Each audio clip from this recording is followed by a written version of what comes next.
I've always liked the idea of adding to the landfill of stories. Like I grew up watching a lot of anime, reading a lot of manga, comics, and I really like the idea of creating something that is or that covers my section of the world, or it's just something that I can take and add to all of these pieces of work that I've consumed. And I've chosen different formats to do so. And I think each one of these formats, I have a particular reason for choosing. So with comics, I use them if I'm writing a story that's a little more participatory, where I want my reader to kind of join in on the action. And Scott McCloud has this thing. It's called Blood in the Gutters, and what he mentions is that if you have, say, two panels here. In one panel, you have an axe murderer holding up an axe, and he's about to kind of bring it down on his suspect and his victim. And in the second panel, if you have said victim screaming, you are every bit as complicit in this murder because the action doesn't happen in panel A or B, but rather in the middle. And what you do as a reader is that you imagine the axe being swung and you imagine the striking action. So the murder basically happens right there, and there's blood in the gutters, and your hands are also bloody. Um, I really like this participatory aspect to comics because when I write a story, um, that, and there's a joke or there's a cliffhanger or there's something that where I want my audience to kind of bring in their own experience and interpret a particular scene that may not necessarily be exactly what it means to me. In such a case, I would want them. I would use the comic format because I really like the idea of here's a piece of work. This is what it means to me, but I'm not going to come out and explicitly say it. And you, as the reader, can kind of partake in this and take your own interpretation of what this is. And, you know, you basically become the third owner of the story with us, which is why in our bio, uh, in the Mitely and the Minotaur books, we have like the author bio, the illustrator bio, and then there's a you bio where you kind of just fill in your own details, and that's essentially what comics are to me, where it's just this communal activity where we are inviting you, the reader, to come and partake with us. Uh, with prose, it's again a little different because um, here I'm writing a story and I'm not too guarded about what the level of participation is going to be, or I'm not too guarded about um, the many aspects of it. In which case, like when you read a story like, did you know Hermione's supposed to be black, for example? Yeah. Yeah, exactly. So like you read this story and then you picture a white girl as all of us. I I don't know if I'm making this up, so please fact check me on this, but keep it in, but do keep it in.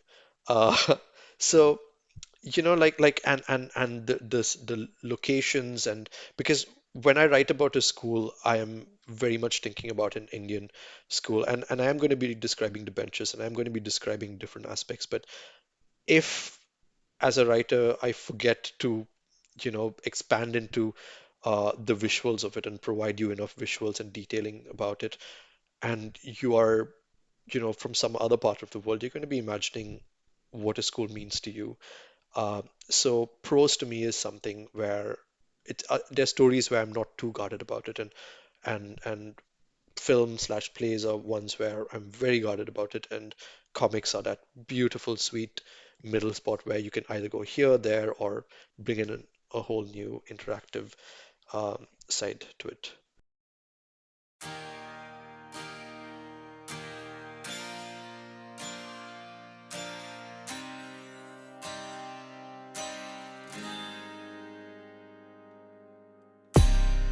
Hey everyone, welcome to the Closet Writer Chronicles. I'm your host Sangeeta. aka the Moody Marshmallow. You just heard our guest for today, Andrew Prashanth, better known as CG Salamander. Andrew is a writer, comic journalist, and editor. He has written books like the Methli and the Minotaur series, Nisha Small, Moo Dunnit, and more. He is currently based in the Netherlands as a commissioning editor for Springer Nature Group and has previously worked with Pratham Books, Pearson, and the Jellyfish Monthly. Before all this, he studied engineering and worked as a tour guide. Tune in to hear Andrew talk about how he found his calling in writing, his journey towards a fulfilling career in publishing, and more. Hey everyone, welcome back to the Closet Writer Chronicles. This week I have with me Andrew Prashanth, better known as CG Salamander. Welcome to the show. Okay, one of the first things I read while researching about you is that you are a fan of manga, Terry Pratchett, and cows. Before we get into anything else, kindly explain this one line, Andrew.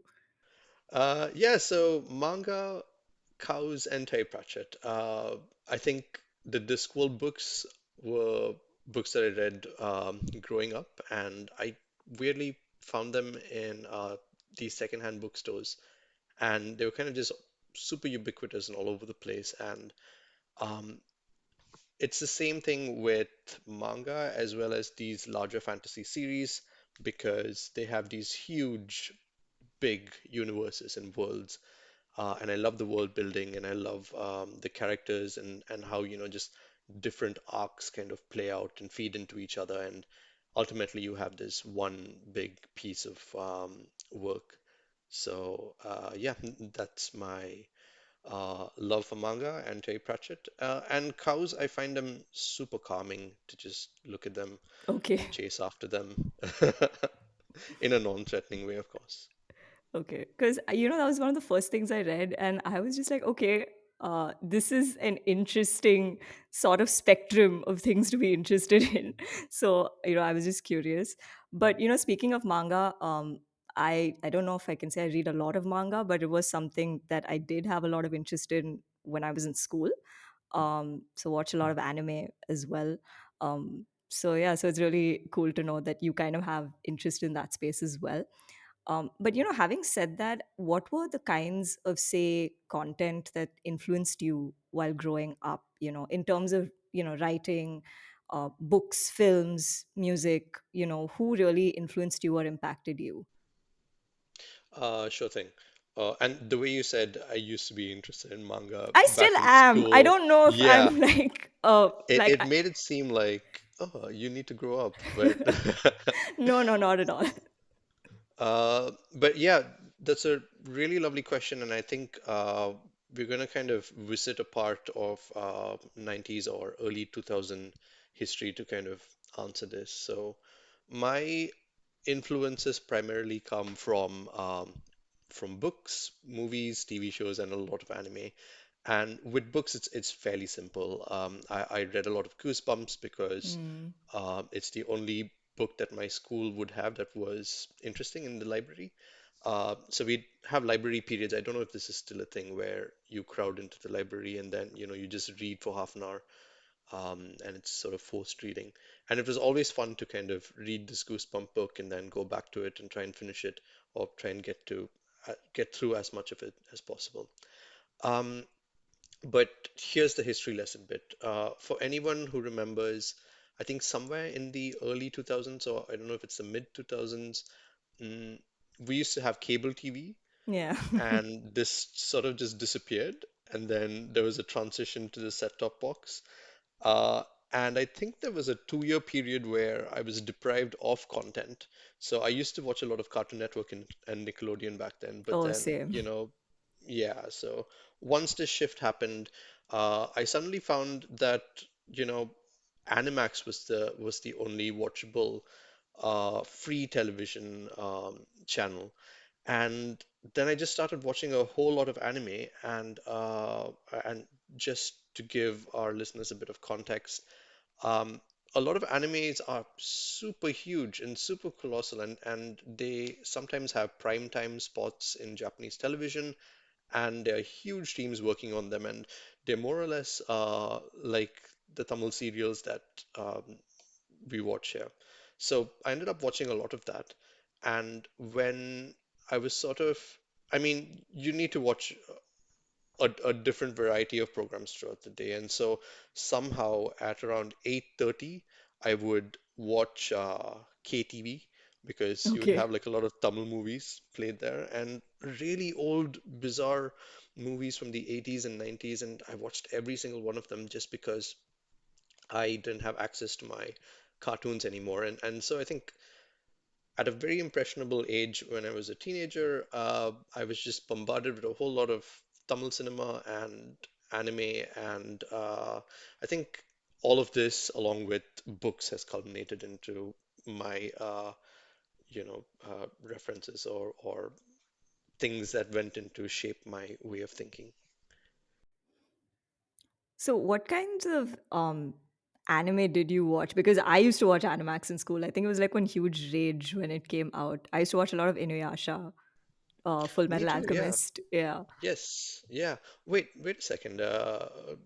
I thought you were like 21 or 22 or something. It's weird that you are. I'm 29, but I will take that as Oh a compliment. goodness. Oh my God. Yeah. Yeah, because like yeah, that makes sense, I guess. Yeah, Wow. also a lot of Inuyasha, We a are lot of exposing my age on this podcast, but okay now. yeah, I know. I honestly thought like this is here's some Gen Z person and I must inform them about this phenomenon when we made a shift from illegal cable operation to set-top boxes. But sorry, I think I lost track. Yes, Inuyasha and Cardcaptor Sakura, Oh, I love and that show. Yeah. there was also this thing about a cat that I would watch after school, Kiro or something like that. It was a black cat and it was a cyborg. It was Oh, something the cyborg character. Yeah, so when I say I watched Animax, I practically lived on Animax. So it was a lot of weird shows. Detective School Q. Yeah. Yes, oh, I love Detective School Loved Q. that show. I read the manga. Yeah, So good. Oh my God. yeah, and the reveals and when class Q is actually the smart class and Yeah. goodness, yeah, it's all coming back. And there was Yeah. also something else that I just thought of as an anime, but I can't quite Death Note? remember Because it. that's like the other Yeah, Death Note is classic. also really good, but I'm trying to think of the more obscure, weird ones, like Ranma Half. Oh Have my you seen God. that? Yes, I Yeah, have. yeah. So I'm actually trying to scrape, like the One middle Piece, barrel the anime. never ending show. Yeah, but One Piece I'm very attached to, so I think it's the It's still best. going on. It is, yes. I gave up like after a point. Oh no, it's getting very, very interesting and it's getting much, much better. So Yeah. So interestingly, there was another guest I had on season one, Sahil Bhargav, who is a musician and an animation producer. And we had a really long conversation about manga and anime, and we went on for like half an hour about it. So I know we can go on about it here yeah, as well. But kind of, moving on. The other thing I want to ask you is, you've grown up with so much of content, and animation has been a sort of huge influence, right? Even in terms of the work you're currently doing and the kind of stories you're doing. But what is your earliest memory of really being, creative, and when did you start writing?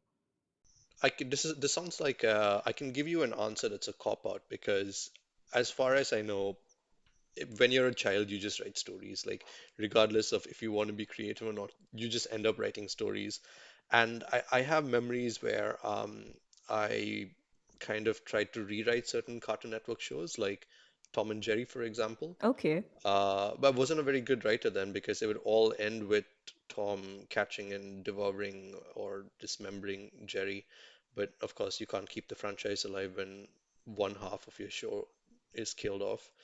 Um, but yeah, it was just like weird stories about, th there's a problem in the ocean and all the fishes are upset and because there's a shark bullying them and then all the fish decide to go and grab a whale to protect them. Uh, yeah, so the reason this sounds like it's a story that I actually worked on was because it literally was the story that I wrote. Uh, but yeah, it's just these weird fragmented memories of me being a child writing in a rough notebook, and then just kind of either showing it to friends or showing it to my parents at the time. But yeah, that's my earliest memory of being creative, I guess. Okay. And when did you like really start writing? I think when I was about 21 is when I started properly writing, or when I was Okay. 20 or 19. Okay. Um, but it took a while for me to take the absolute plunge. And I think that happened when I was 23 or something. Mm-hmm. Uh, because I'd just read, I think, one of George Orwell's essays, and he started out around the same time. So I was like, oh, okay, cool. Didn't lose way too much time because up until then, the plan was I will start writing when I was 42 because Okay. that seemed like, I don't know, back at the time, it seemed like an appropriate age to start writing. But I'm glad that I had a head start actually. Hmm. Okay, that's cool. So, okay, if I have to look at your career trajectory, because I know you studied engineering, and it's funny because I've had other engineers on this show who are doing completely different things as well now. So, you started with engineering, you became a tour guide with story trails, and then, of course, got into publishing. Take us through the engineering and tour guide part of it because I'm curious to know how that transition happened and why those specific decisions happened. Oh, sure thing. So engineering is fairly simple. It's just, you're an Indian kid, you're a 90s kid, and your parents have three options put in front of them. It's doctor, lawyer, not even lawyer. I don't know why people say lawyer. Parents don't want their kids to be lawyers. They want you to be engineers or doctors, maybe a chartered accountant. So here are your three options, and I inevitably found myself down the engineering route because this is what everyone was doing. So I think as a teenager, I didn't have a good sense of what I wanted in life. Okay. And so I said, okay, engineering sounds cool. It sounds like I'll learn how to build machines and stuff, which is not what it turned out to be. So I said, okay, let's go do my engineering. And then I studied in Allahabad Okay. for 4 years, now Prayagraj actually. Um, but yeah, so I stayed there for 4 years and it was a completely different shift. And I think right from like the first month there, I was like, yeah, I don't want to do this anymore. It's Okay. not what I'm meant to do. But somehow scraped through and then stuck it out for 4 years, graduated, and then I came back home, and then I was supposed to start looking for jobs. And I think I would actually tell my parents that I was going to find work, but then spend my time in parks just loitering, sitting around, and just attending those one or two interviews and seeing if yeah, but I didn't take it too seriously. And I think at a point I realized that there was other ways to make money, Mm-hmm. and I really wanted to become a writer. So I told myself that okay, I can become a writer, but I need this money basically. So let me become a tour guide to sort of pay for my bills at the time. And Trails seemed like the perfect place to join. So yeah, that's my trajectory. So the tour guide bit was just so that I could make ends meet, and I told myself that if I make as much money writing as I did with being a tour guide, then I'd make a soft transition out of it, and that's what actually eventually happened. So it was b basically just financially motivated. But did you have fun being a tour guide? Yes, tons of fun. It was super fun actually. So I was on the Bazaar Trail, so we Okay. would yeah. So this was Blacktown, which is right off NSC Bose Road, if anyone knows. And we would kind of take all these foreigners into the busiest, most chaotic streets of Paris Corner, and we'd show them things like vegetables. And look, the British named these things ladies' fingers and these things elephant's foot yam because that's what they resemble and that's what they look like. And yeah, we just talk about the architecture of, the Indo-Saracenic High Court, and then there was Armenian Street, which was my favorite part of the tour, Okay. where you have this Armenian church uh, that's been in existence for a very long time, and it's like an oasis of silence and calm in Paris Hmm. Corner. So if you get the chance to visit the Armenian church, I highly recommend you do so, or the listeners as well. Yeah, So for sure. yeah, So, fun fact, I used to work in Paris Corner. Uh, so, I've actually never visited the church, but I will now whenever I go back that side for sure.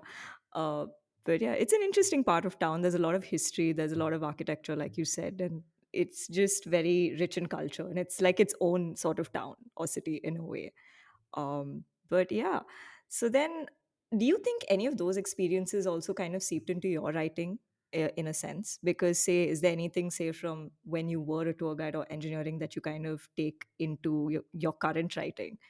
yeah, I'm going to answer that question, but I'm also kind of curious about where you worked in Paris Corner. So I'm just going to visit this right after you answer this. Oh, I used to work in shipping and logistics. I will Oh, get wow. it. Yeah, yeah. So, I mean, since that's the port side of town, it's kind of a no-brainer why I was there. But yeah, Oh, goodness. Okay. Yeah, shipping and logistics. Wasn't expecting that. yeah. But yeah, back to your question. I guess it has sort of seeped through. There's this one book that I wrote called Frank's Trip to the Market, which is Hmm. based off of, the Kotawal Chowdi market in Paris Corner. And yeah, so the plot is that this kid gets lost there and he has to find his way and get reunited with his mom, basically. So this is one of my earliest published pieces of writing, also children's book. Um, and I guess if you really kind of dig deep, you will find other semblances. Like I know that there's a book that is coming out this April or May with Hachette. Okay. It's a book on beasts and mythical creatures across India. So there's 100 of them, and I tried to dig out the ones that we haven't really heard of. For instance, I'm going off on a complete tangent here, so please do feel free to bring me back if I go too deep into this hole. So my favorite beast from this book is the Asunam, Mm-hmm. and it is this serpentine bird-like creature that is super huge and fierce and formidable, and it's so big that it can actually lift a horse into the sky with its talons. And it lives somewhere in the Western Ghats, so I think it lives near Kodaikanal or something like that.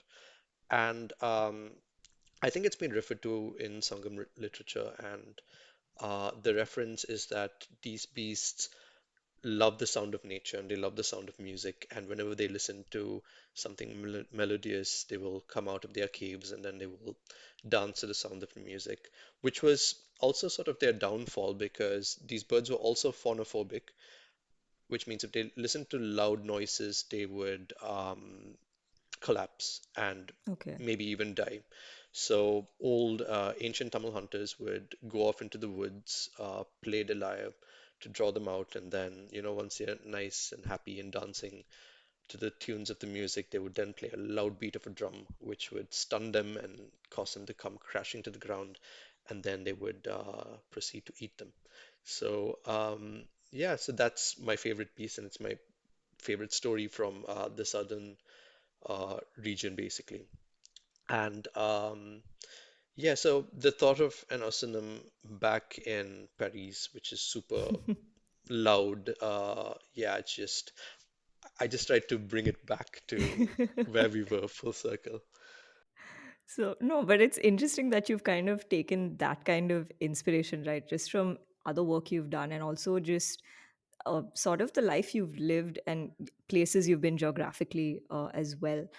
But, and folklore is something I do want to come to later on. But before that, how did you then decide to take the plunge into publishing? Because you said you kind of knew you wanted to do writing professionally and get into this space, but then how did you really make that jump? I know I read that you did self-publish your first book at 24, Palms Foster Home for Peculiar Stories, if I'm Yes. right about that. So how did that plunge happen for you? So I think what happened was that I was around 23 and I was just writing stuff and not getting it published per se. I think maybe a couple of short stories had been published, one with this anthology called Helter Skelter. It was Mm. in volume 4. I think they're on volume 8 or something now. Uh, and the second thing was some short story that got published along with associated with a literature festival or something like that. Um, so yeah, so I was kind of just very impatient. I was in my early 20s and I wanted to be published. So I said, okay, let me just kind of do it myself, which was a super valuable experience because I got to know the business behind publishing. Mm. For instance, if you say if you print a book and it's priced at 200 rupees, back at the time Palms Foster Home was priced at 200, but I remember that the print and the print cost for each of these books was just about 55 or 60 rupees, and you need to kind of price it higher because a fair chunk of your money goes into distribution Okay. around, yeah. And so publishing is not a good business at all, is something that I learned right off the bat because the the bottom line that you're left with is very little. Yeah. And I mean, I think even till this date, there are a few copies of Palm's Foster Home just kind of there in my house on the loft, just staring at me. Because I remember the break-even point was like 300 books or something to be sold, and then I'd sold 400, and then after that I kind of lost interest because it takes a lot of effort and time to sell these books Yeah. and make sure they're in libraries. You need to go and visit like the few independent libraries that will keep your book. And yeah, it is a nasty, horribly boring business. And yeah, but I am grateful that I knew all the steps that it entailed, Mm-hmm. like the editorial process where I had a freelance editor take care of my work. And then there was the cover illustration, so on and so forth, and basically just all the way from conception to print. Um, but Palms Foster Home is something that I am really fond of, but those books are riddled with mistakes. Okay. There are a lot of typos in there, so yeah, I right now will probably cringe at them because it was almost a decade ago that Yeah. I wrote them, and it's a completely different version of me. So yeah, but nonetheless, I'm really proud of it in some ways, and I'm glad it exists. No, you should be, and because I'm sure that's like the start, right, of the journey in a way, and it's always that first step. So it's great that you did take that first step. But having said that, you self-published, which is interesting because I think if you're in publishing, especially work in publishing, I think one of the sort of perceptions is that self-published work is usually not considered to be good. And No, no, it is not considered. It isn't good. yeah, Like anyone who's thinking about self-publishing, unless you know 100% what you're doing, I would yeah, discourage you from doing so. Don't do it. Because there's self-publishing and then there's vanity publishing as well. yeah. So this is where you have bigger or smaller mid-sizey companies that give you a package service. So they'll do all of these things for you and then they'll publish your book for X amount of rupees for X amount of copies. Uh, and the math does not add up because when I wanted to publish my first book, Palm Sitters, I noticed that the prices that they were quoting were incredibly high. And all you need to do is just literally go and speak to any printer, and they'll be like, "Oh, this book, yeah, okay, 50 bucks or 60 bucks to publish it." And I think the magnitude of, of difference in the was in the lakh, I think, because what would cost you 50,000 to do would otherwise at the time had costed around 2.5 to 3 lakhs. So it was a huge markup, and they don't do as much basically. They would just print it and then send it to the influencer network, um, which isn't. Um, God, I'm going into I'm going into these very bitter places now. I'm just like, No, that's God, fine. We these want to know. Please influences. Yeah, continue. This is therapy. yeah. So God, all these influences. Yeah. Anyway, yeah, I I just feel like as genuine as it would be to have an influencer kind of um, talk about your book, it doesn't translate to sales as much. Hmm. And it's because I've been tracking this last year quite obsessively. Oh, okay. Um, yeah, and even a tweet or an Instagram post from someone who has 1 million followers, and over here I'm not talking about an influencer, but someone with a lot of credibility and sort of a big name with as many followers. So even when they do it, it's a dent. If someone with 1 million followers puts your book out on their platforms and they do so, say, 2 times, then I guess you would probably sell 5 copies. Wow, okay. That's yeah. Unless, of course, it's like literally Shah Rukh Khan or someone saying, "Hey, buy this book," in which case you'll see a huge spike in sales, or Oprah. Yeah. But there are different levels to it. So yeah. But in general, influencer marketing doesn't really work. This is where we give a shout out to Shreyana Bhattacharya's Desperately Seeking Shah Rukh, a book which has really like gone off the charts, I think, when it came out. But great book though. But no, the reason I wanted to ask is then why did you take that decision to self-publish if you Oh, were I or was just weren't aware? impatient. I Okay. was completely impatient. I just wanted to see my work in print, and I think I did end up leveraging this book to get other book deals because Okay. uh, people were asking very few questions at the time. I think it was because self-publishing wasn't a thing, so Back they then? just thought, oh, yeah, it wasn't as um, it wasn't as common as it is today. Okay. So I think you only had Poti who was doing this. You didn't even have Okay. Notion Press back in the day, and I think Yeah. Notion Press is the biggest player of self-published books right now. Yeah. Um, so yeah, I was super impatient and I wanted to get it out, and it was, a thing that I would show people at the time, saying, "Hey, look, I have book," and yeah. It led to other opportunities for me, and I think this is what led to me also getting my BLPS books, which, for anyone who doesn't know, was a publisher based in Chennai. I think they were in Adyar, so clearly the wrong side of Chennai, but nonetheless, they were based out of Chennai. And I had a set of four books with them, and they did incredibly well. I think these books sold about like 10,000 to 6,000 copies each. Oh wow. Um, yeah, and this kind of, and they also did send me places. They sent me to Delhi to like go to um, Kickstart or Jumpstart or something it was called. So it's basically this place where you would have all of the other children's literature people, and they also sent me to some other place where I just spoke to other children's literature people, and then one thing leads to the other, and you end up publishing children's books. So Hmm. yeah. But then, yeah, so then that's the other part of it. You decide you want to be a writer.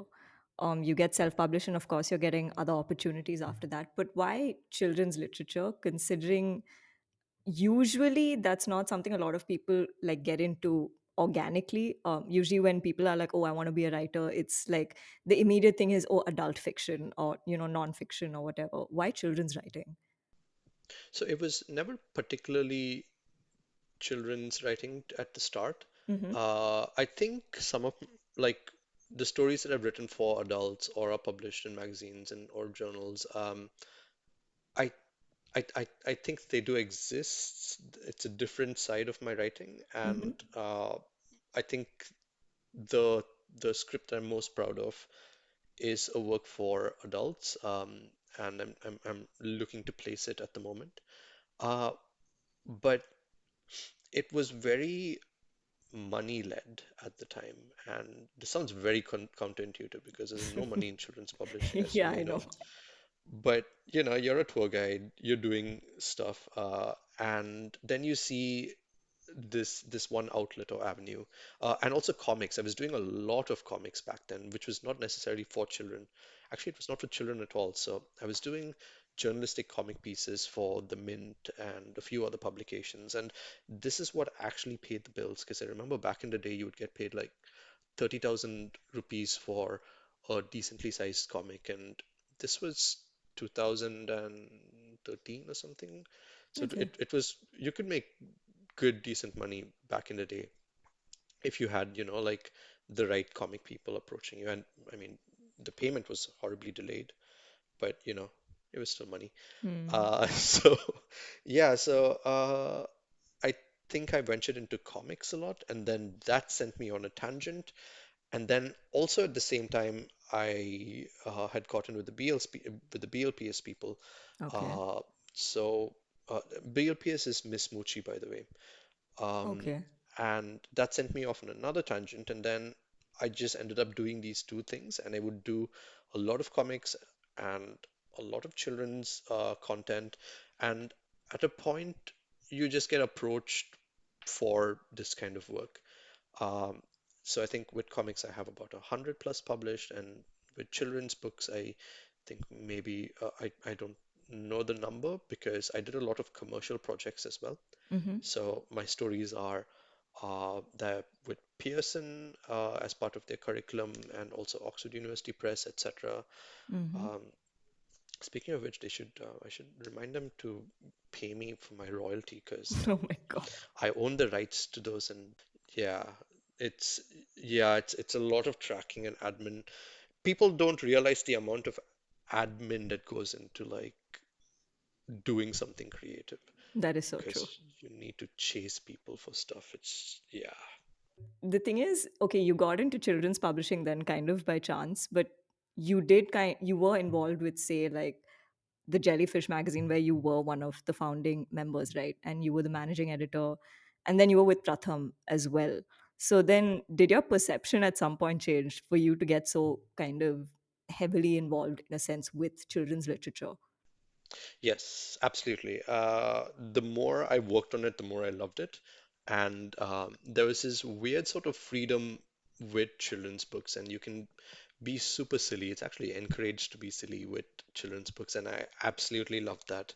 Uh, and I think children's books were taking more risks and are still taking more risks at the time Yeah. because you don't have too much of a scanner on them still. And I guess it was the best outlet for me to express myself creatively. And I started out with picture books and also a few middle grade novels. Hmm. But I've always wanted to bring comics into the children's book space. And so if you notice, like some of my books with Pratham, like the House of Cloud series, which is about a girl in anyway. I'm not going to go into the details of the book, or also Arun in Ruins. They're all sort of semi-comic, semi um, picture book Mm-hmm. pieces of work. So there's like a clear transition where, you would see me going from proper picture books to trying to go for something hybrid and then just kind of transitioning to full comics, as in Mike Linney and the Minotaur, so on. But coming back to Jellyfish, I uh, we at that time I did want to create, or recreate some of the magazines that we used to buy when we were in school. And Like Tinkle? oh, no, I think there was another one, a more local one that had a run for like 3 years or something like that and stopped. Uh, but it was a really fun magazine. I can't even remember what it's called, and maybe people will speak about Jellyfish magazine exactly in this way in say a couple of decades. But I our first year we had around 1,400 subscribers. The second Oh, year wow. we went up to 4,000, and the third year we went up to 7,500. So we were actually growing quite swiftly. Mm. And again, so our distribution system was completely in place because we uh, would deal only with schools. And Okay. so, but again, getting money from schools, like pulling teeth. So that's another issue.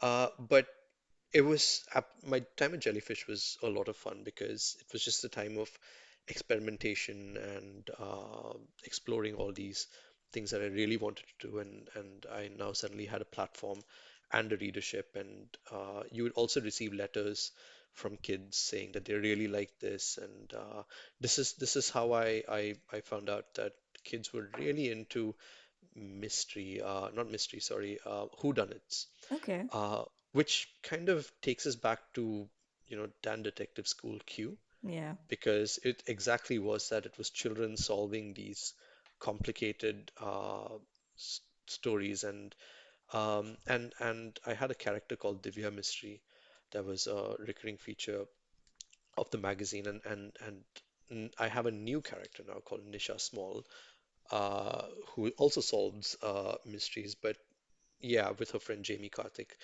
So this is something that Rajiv and I co-created together.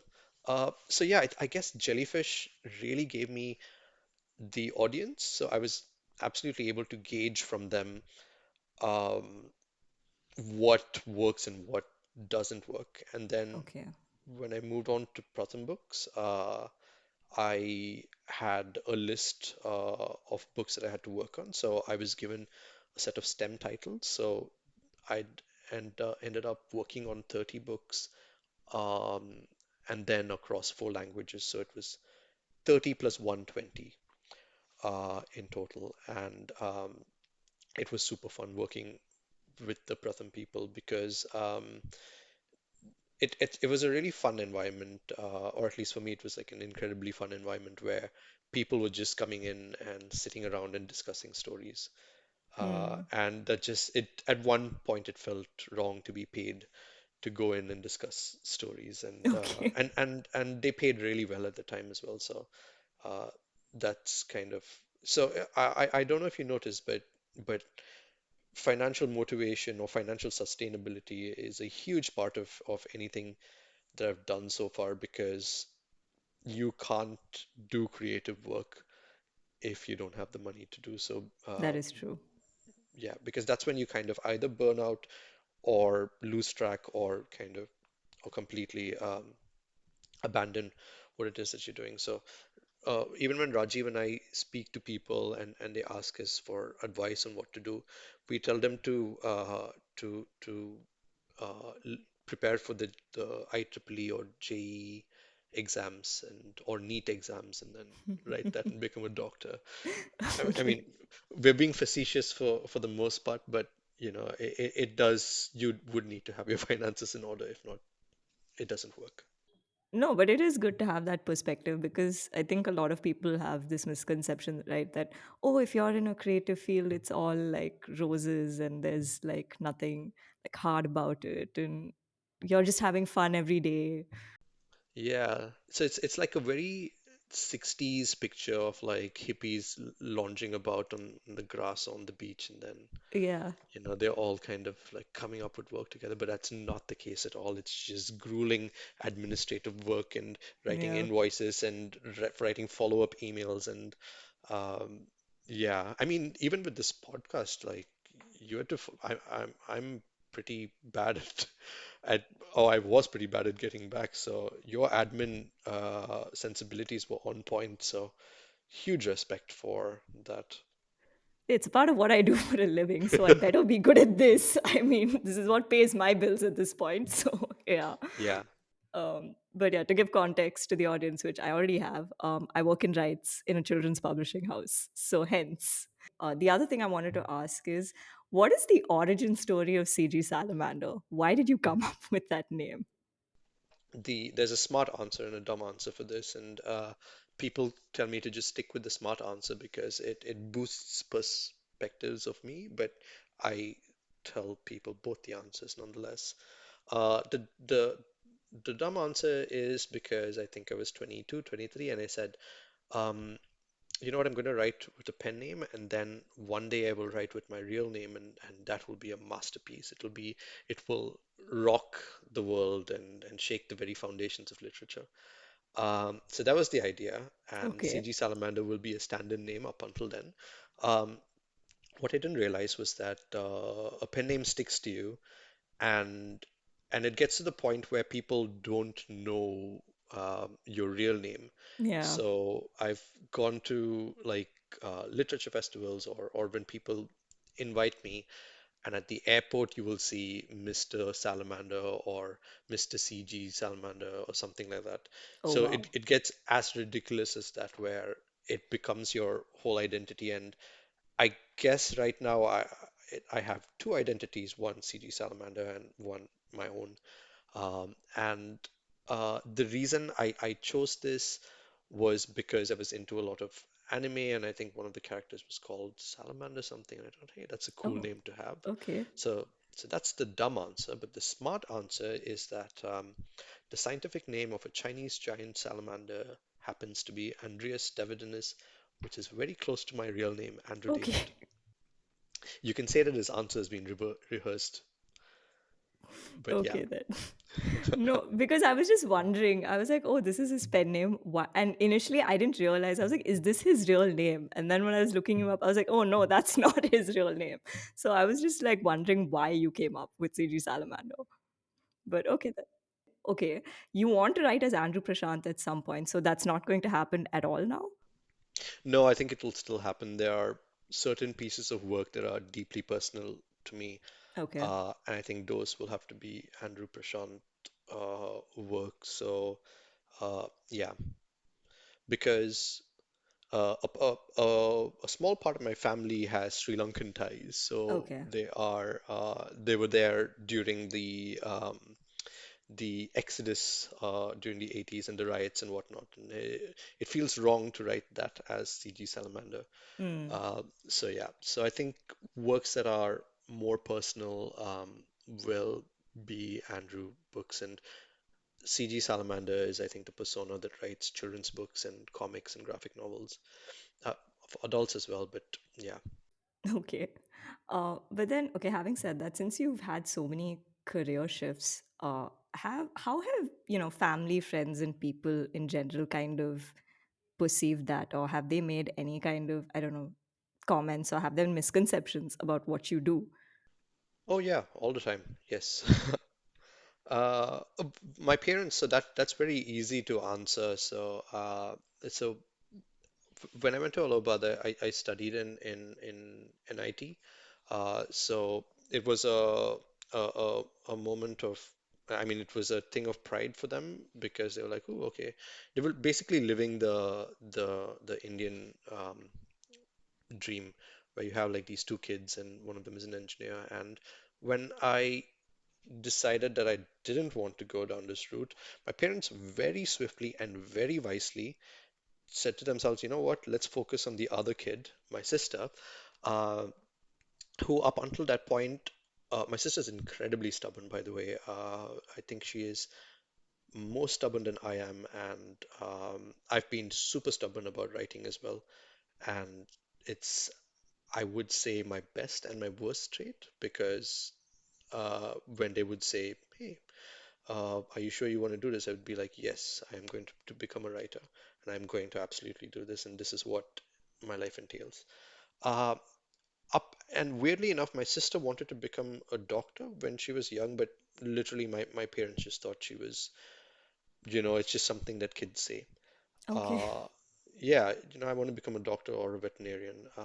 And my sister was so stubborn and so serious about it that at one point my parents knew that they had to pivot and focus on the other kid. And they did focus on her, and she's now a surgeon, so good on them. Uh, but, you know, what was the question again? Why did I take this weird tangent? I don't know now. Even I forgot what the question was. Yeah, oh, Oh no no no family. no! It was family. Yeah yeah yeah yeah. Yeah. So my parents had a coping mechanism where it's like focus on the second child and not so much on the first. And then I just went around doing my thing.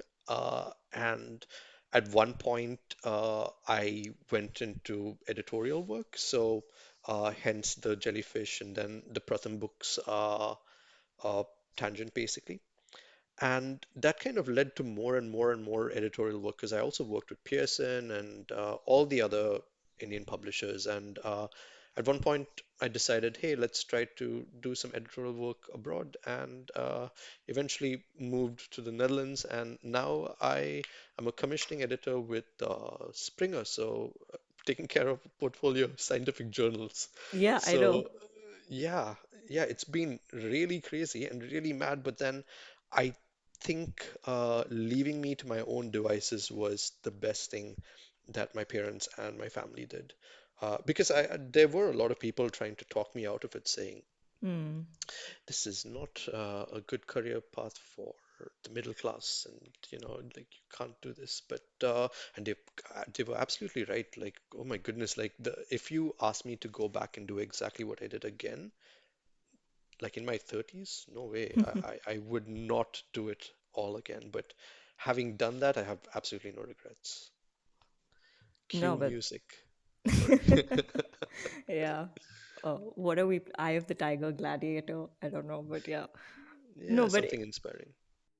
no, but no, the reason I asked that is because there was again another guest referencing who I had, Suchin Mehrotra, who was an investment banker and then became a film journalist.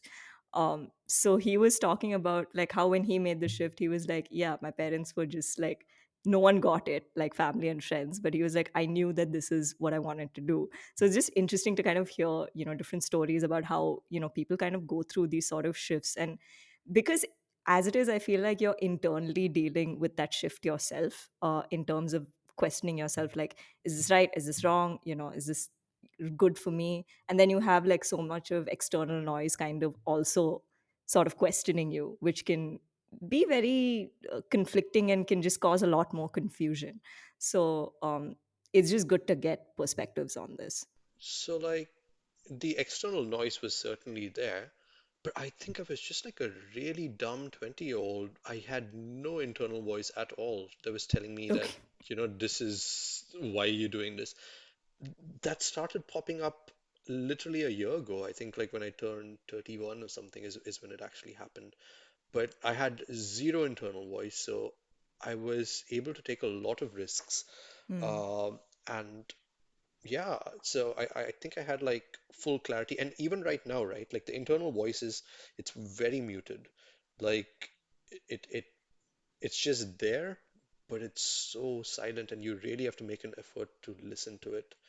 Um, but I guess I kind of get what you mean. Like, do other 20-year-olds have, like a voice telling them what you're doing, like rethink your decisions?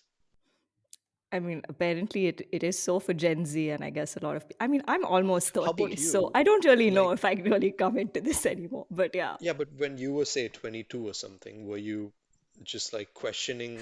I mean, Oh, when you were logistics and yeah, I had an shipping. existential crisis, like a major one. I had an existential crisis even last year when I like got into publishing, but then after that, I was like, nope, this is the right thing for me to do. Okay, talk to me again in 5 years. We'll see. I feel like I'm someone who will just have existential crisis at some point or the other, and I'm prepared for the next one, but I don't think it's going to happen for a while. But yeah, Fair enough. because But I am an overthinker. But yeah. oh yeah, yeah. So I'm a note thinker. Um, my girlfriend is an overthinker, so I think like it's good to pair them together and then just send them off into the world. But yeah, I just act for the most part. I don't do dumb things, but I do dumb things sometimes. Oh, who am I kidding? I do a lot of dumb things. So yeah, and sometimes it just helps to not evaluate what you're doing. It could end up horribly wrong. You could Hmm. become homeless, but survivorship bias is what it's called. Mm, yeah. I think, yeah, taking calculated risks, chances. Yeah. Yeah. I think that's one way of looking at it. But yeah, coming back to your writing, so about folklore and mythology, since you do have a sort of penchant for that, I've realized. Of course, there is Maithili and the Minotaur. Even the story you did with Comic Sense, Into the Woods, and of course, the book you're doing with Hachette now. Where has that interest kind of come from for you? And why do you kind of want to explore that world in your writing? Uh, I think the reason very invested and interested in this is because I have always liked fantasy and I've always liked large, expansive worlds and world building and universes. Hmm. And I feel that there's a lot that we have in, say, India or South India that can go into making our own versions of these worlds. In the start, I wanted to make a fantastical world that was free of goblins, werewolves, and vampires, and like the Anglo-centric sense of what fantasy is, or a Tolkien-esque universe. But now I've realized that to do so would be to create something that is so far from what is perceived as fantasy that it would be taken as uh, something that's more myth related. I guess what I'm trying to say is I wanted to bring these characters and bring all of these folkloric traditions and have them as blocks that I could use to build my world. And Mm. the Hachette book is basically came out as a result of me researching a bunch of these creatures and not finding a record of them. And Okay. so I told myself, I'm just going to make this a creative non-fiction book which talks about all of these different creatures. And then, I have myself like a small library, and sometimes Rajiv and I refer to, you know, this book, or there's a spreadsheet of all these creatures that we've created. And if we want to add like a new uh, side character, or if you want to add something interesting, then there's tons of creatures. There's the Indus worm, which is this huge, um, this huge colossal worm that lives in the riverbeds of the Ganges in probably near Allahabad, and it's got these two large fangs that come, like basically one on top and one at the bottom, and uh, and it's this creature that was it's super fatty, and this is actually, sorry, a bit of Greek mythology, or Greek mythology set in India. So it's what Okay. the Greek historians talk about when they talk about India. So according to them, this beast existed in the Gangetic Plains. It had a fang at the top, a fang at the bottom, and it was super fat rich that if you would get the fat from these creatures and set it ablaze, it would burn for like say 2 or 3 years.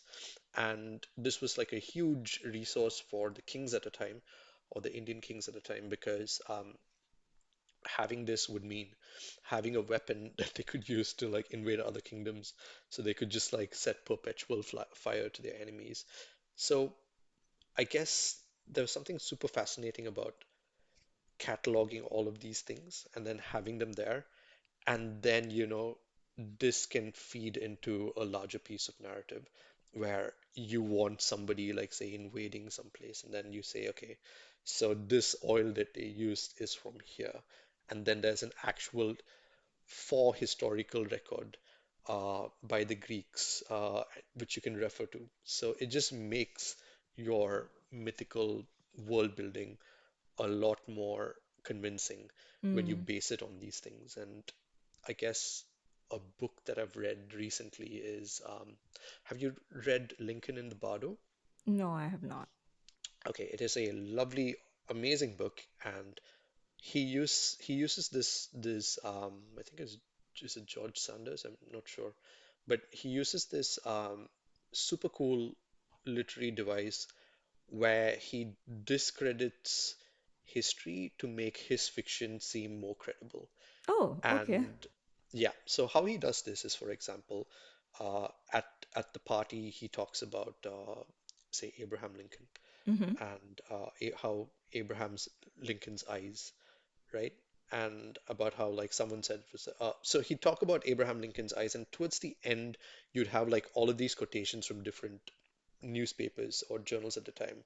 One saying his eyes were blue and swollen, another saying his eyes were hazel, another saying his eyes were green. So literally, news reporters of the time were getting it wrong and conflicting, say, the color of his eyes, or it was a cloudy night, the moon was bright and visible, the sky had no moon. So by kind of juxtaposing this to, his fiction, he was able to sort of discredit reality and give his version of the truth, his fiction, more weightage. And I think it, I think what I'm doing here kind of equates to the same amount or will result in the same effect. If I use these creatures, bring it here and say, this person, Pliny the Elder, has mentioned that this particular creature lived here, and Sangam literature said this about this particular thing.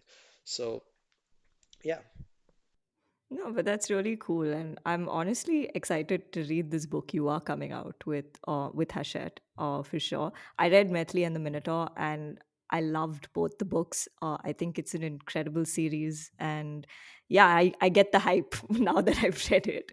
But yeah, it's really cool to kind of see you doing this in a sort of Indian South Asian space where we haven't really seen very many characters in series like these. So yeah, more power to you. And of course, Rajiv Eipe, who's I think worked with you on Methley and the Minotaur and a bunch of other books as well. So yeah, excited to see. yes, yeah, we are co-creators of Maithili and anything that we create, and it's absolutely fun because sometimes we just on a call discussing random shit. Like, yeah, so I guess this one time we were having a very serious discussion about the Minotaur Hmm. and the bulk of his neck and how he moves it, and then he was just like very, very, very, very bothered about, like how will he button the collar button of his shirt. Okay. And he just had to have that before he figures it out. And I think the answer was that a lot of it is fur that kind of just goes on top. But yeah, I really like um, the balance that we have because Rajiv, if you've known through his illustrations, he brings in a sense of like nostalgia Mm, as well. So there's like lunch boxes and water bottles that we carry to school, and yeah. you know that's just kind of there, and it stays a constant even today. So yeah, I'm meandering again.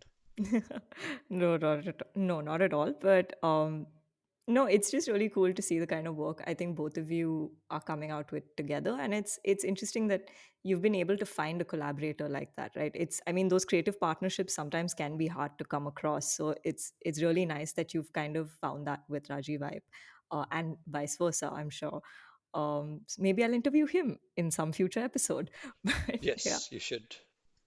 But yeah, having said that, the other thing that really comes through in your stories is, of course, representation of South Indian culture, especially sort of Tamil culture. It's very much there in Maithili and the Minotaur, and even with Nisha Small, it's based in Madurai. So, is this something you kind of consciously decide to do for a sort of for I don't want to say for the sake of it, but more like you want to sort of represent, or is it just something that comes organically to you in terms of if I'm writing a story, it has to be in this manner and in this setting? I think it's very difficult for me to remove that bit. It's because it's kind of in me. Like a lot of my experiences are, growing up in Mogapur in Mm. Chennai, and being there, and a lot of my friends, you know, were we speak Tamil basically, and I I went to okay, so the long and short of it is that I'd gone to this school called Spartan when I was younger, and it's a school that like encourages you to just talk in English, and you'd get fined $10 Oh. if you speak Tamil. Yeah, like back in the day, I don't know if they're still doing that. So like, I hope we don't have some uprising against Spartan right now because yeah. But anyway, so it was a thing. You'd be fined if you speak in Tamil.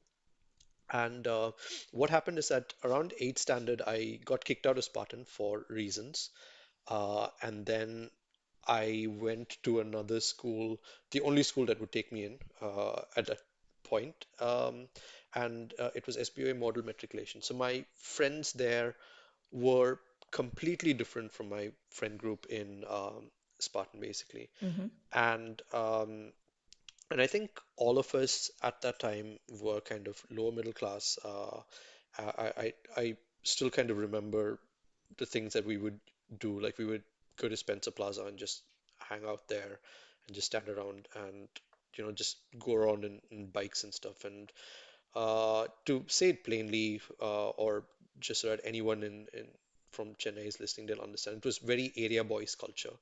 Mm. Uh, and that was sort of four of my most formidable years of my life, like Mm-hmm. 8th, 9th, 10th, 11th, 12th, 5. Um, and because of this, my brain is kind of wired to go back to those experiences, to go back to those memories. And sometimes I feel like, sometimes I just let this come through with my writing, Okay. and it creates something wonderful. And other times I feel like I need to add something here uh, to make it to and when I do it, I kind of add it with a sense of irreverence towards English, if that makes sense. Because it's a very, if you get it, you will get it. If you Yeah. don't, that's fine. You have other things going for you. You can just you won't be thrown off the plot of the book, um, but you just won't be privy to this joke. And Mm. this weirdly comes from my intake of manga, and also say a manga like One Piece, where Oda is going around making a lot of Japanese puns and humor for his for people that speak Japanese that a lot of English readers are not going to get. Yeah. So I feel like it's okay to have these open secrets and to write for, primarily an English audience or a pan-Indian audience, but it's nice to have these conscious little jokes and secrets and little bits added there that only an eclectic group can understand, because Mm. it enriches their experience, and at the same time it removes our how do I put it? It removes our reverence for the English language, and it helps you decentralize this. And in a larger context, I also believe that in 20 years or 30 years from now, most content is going to move inward and become more regional specific. And the Mm. shift has already happened in Yeah. YouTube. If you notice, you'll see a lot of really good regional Tamil YouTube content.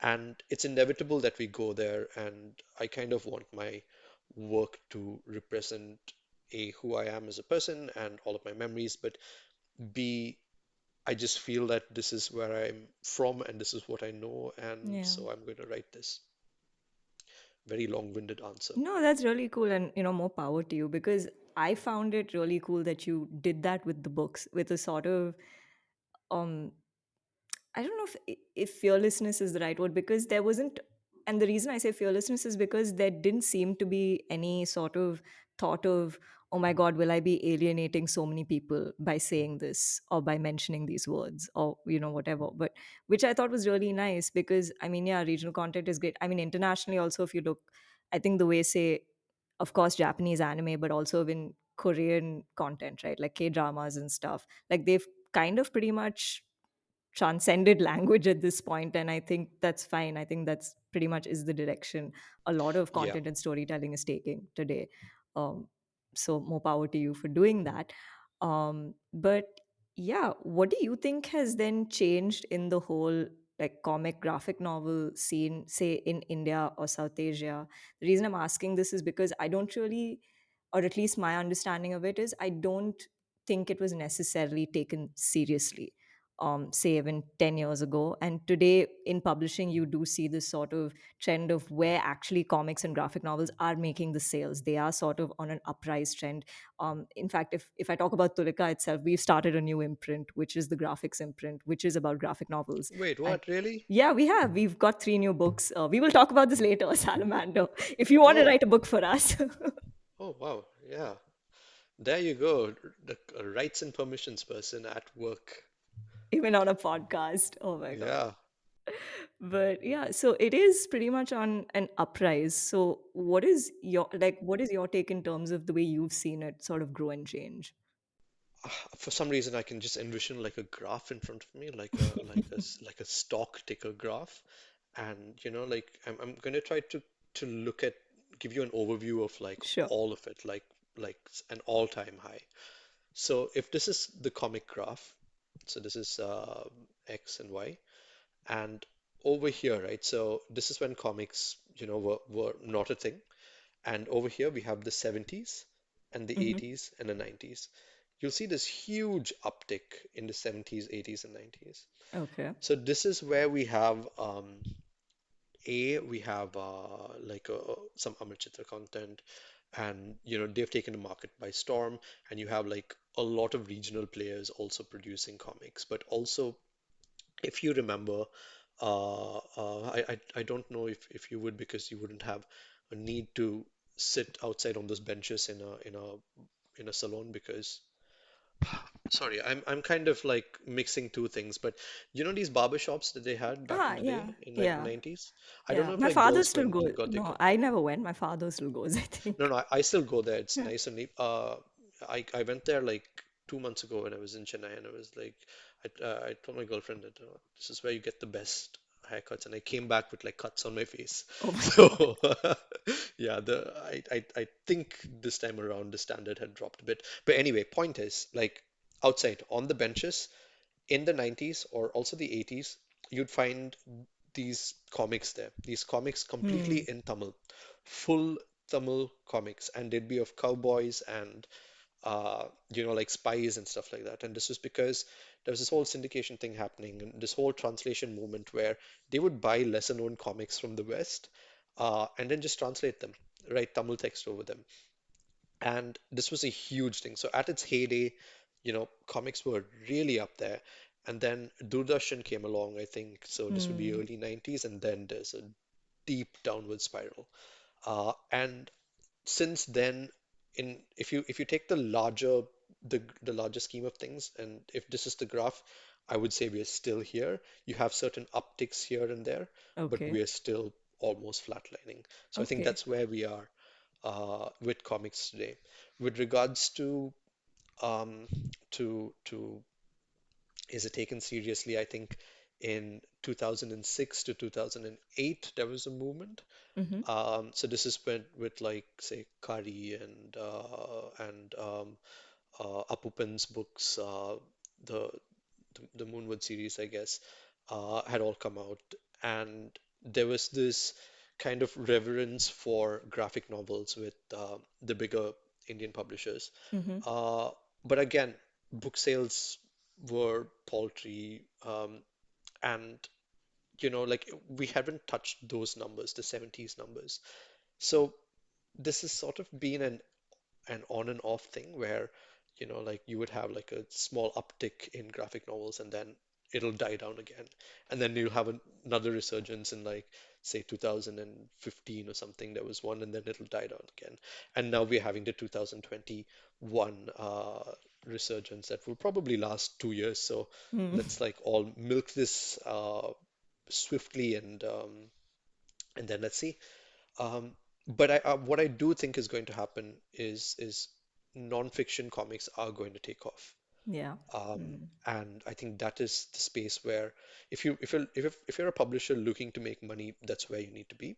Mm-hmm. Uh, and in terms of fiction comics or larger pieces of work as comic books, they lead into film and adaptation rights. Mm-hmm. We've been asked for Maithili and Minotaur. We've been approached a couple of times, but I think Rajiv and I, at this moment, have turned everything down because we want our story to be kind of set in, like, because it becomes weird if you agree to a film adaptation of your comic or your piece of work before it's actually done, or before both of you know. Like, I know the ending.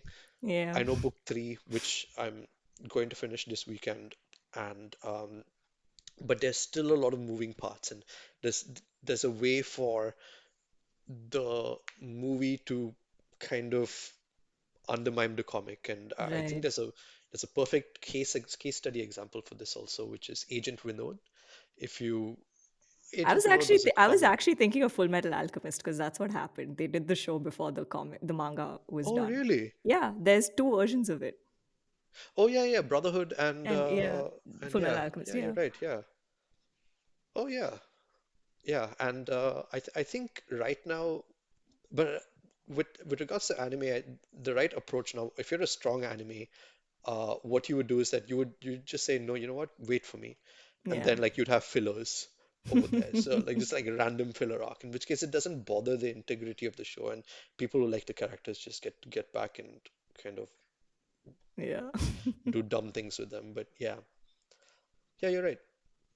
Yeah, so I think nonfiction comics, there's going to be a huge resurgence. I think we're going to go places with that, because it is an easier content or an easier format to for kids, I suppose. Hmm. By which I mean your competition is TV, your competition are YouTube videos, Yeah. and as comics you stand a better chance. And I think that's where it's going to go. Um, but it seems like a no-brainer. Like comics should be a no-brainer and it should do well. But again, a lot of factors in play here. It depends on marketing teams and how much they push these books. Um, And yeah, but no, now we're sort of coming towards the end of this interview, and we always end with these last two questions. So the first one is, what are your aspirations? What are you looking forward to in the near or even distant future? This can be personal, professional, creative, absolutely anything. oh, Professionally, I think I'm looking forward to the third Mighty and the Minotaur book, Hmm. as well as my Hachette book. Okay. But I am also really looking forward to trying to make more Mighty books. I want a bigger universe, and Rajiv and I also have another kind of book that is set in the same Mighty and the Minotaur world, but only takes place 2,000 years before. So it plays on the Kiladi civilization, and we thought it would be fun to give this world a sense of history. So we have a story, and we have it um, written, and it's also illustrated. I think the like it's not the final illustrations, but it just needs to be colored essentially. So we have that as well. And I am also looking forward to writing a new series of books, and I want it to be completely prose. So I've only got like one or two chapters down at the moment, but yeah, that's going to be a struggle. So I'm gonna work on that. Will that be an Andrew Prashanth book? No, it's going to be a CG Salamander book. Okay, so there's still time for an Andrew Prashanth book. Yeah, there is an Andrew Prashant book. The script, it's all done. It's just sitting in Oh, my okay. thing because I haven't really sent it out yet. So Oh. I was part of a fellowship thing where we worked on it, and I think the book is complete. It's good to go out. But yeah, but I just need to start sending it out. Hmm. Well, fingers crossed for that book as Yes, well. And indeed. hopefully, we will be talking about that as well in the future. But yeah, last question. What is a piece of advice or learning you'd like to share? Again, this can be personal, professional, creative, basically something you've kind of experienced in life and you just wish other people were more aware of. Um, yeah, I think the JEEE and NEET exams are a good start. Okay. Sorry, I'm being facetious. I think um, read your contracts well. Read them really well because Agreed. don't just blindly sign contracts. This is one of my biggest pieces of advice. Have a very strong admin game because you need to send out work, you need to be on your emails, and you need to be responsive. And work ethic wise, ultimately it just comes down to work ethic. Like if you're a publisher and your writer or your illustrator is not responding to you and has just gone AWOL and you can't reach them for like say 2 weeks, they get really panicky and they start freaking out, man. Like the most veteran editors I've worked with start panicking and freaking out if like they haven't heard from an illustrator. So I guess it just comes down to having a good work ethic and uh, being like doing everything that you have to do for yourself professionally so that that side of you can take care of the creative part of you, but also be stubborn. Um, like, and oh yes, oh, biggest piece of advice. Not everything is meant to be published. You can just Hmm. write stuff and just keep it with you. I think I've published about 10 to 20% of what I've written. And I also have a tendency to not look at something or just hide it away and just say, yeah, this is not going to see the light of day. So I feel, and I think I'm of that camp where not everything needs to be published or should be published, and uh, just have fun with what you're doing and be a good admin. That's literally it. I love how this whole conversation, this is supposed to be a podcast on creativity, and we've just made this sound like the business of publishing Yeah, and writing. exactly. Yeah, It's like this is that's not exactly what it what people is. are expecting from a CG Salamander interview. Yeah, I know. Like, I wish I could say that it's all about lying down in the grass and looking at cows, but no. The, yeah, that was a very dumb analogy. Please No. edit. Actually, you should keep that in, just so that just so that the listener knows what you had to go through or the painstaking editing work that you had to do on this recording. Yeah, it's So, already 1.5 hours, so I already know what my edit process is going to be like. well, at least I didn't like hurl profanities in between. Yeah. So, yeah. But on that note, we have now come to the end of this interview. Thank you so much for being here, Andrew, aka CG Salamander. It was great talking to you. Yes, likewise. It was lovely talking to you, and it was lovely talking to all these listeners as well. So tune in for more. I don't know how you end.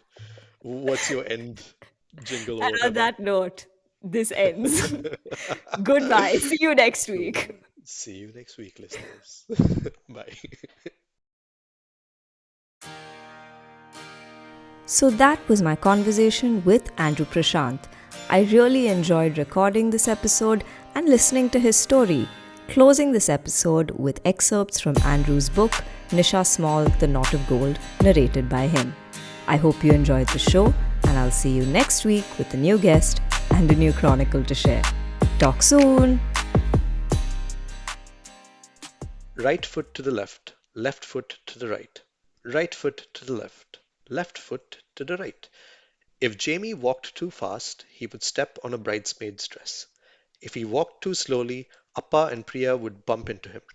And then the thali would slip out of his hands, fly into the air, and maybe get flushed down a toilet. Okay, there wasn't a toilet in sight. But Jamie was nervous. And when Jamie was nervous, he saw toilets. Toilets blossomed out of the floors. Commodes clung to the walls. Ancient Roman-style toilets replaced the benches on which the wedding guests would sit. The more nervous he got, the more toilets he saw. And the more toilets he saw, the more nervous he became. And the reason Jamie was so nervous was because of how superstitious his family was. The slightest sign of an omen, and they'd cancel the wedding. All hell would break loose if he dropped the thali. Focus, Jamie, focus, he pinched himself. Right foot to the left foot to the right. After what felt like a march across the Sahara Desert, the cushion was finally out of his hands. Phew, nothing can go wrong now, he thought. Next chapter. Nisha Small. So, what happened? Priya's not married yet? Nisha's voice made Jamie jump. She'd crept up on him unnoticed, as she always did, as he was standing outside the church. He never could figure out how she did it. So what is it? What happened? First, my sister's engagement sari went missing. Then I bit off a chunk of sugarcane and had to rush to the dentist. Jamie opened his mouth to show Nisha his newly filled cavities. Then there was a fire. My parents started fighting, and I had to carry the golden thali to the priest without missing a single step. He paused to catch his breath and walk away from the church. And that's when the priest yelled that the thali was a fake, and suddenly the bride's and groom's families were at each other's throats.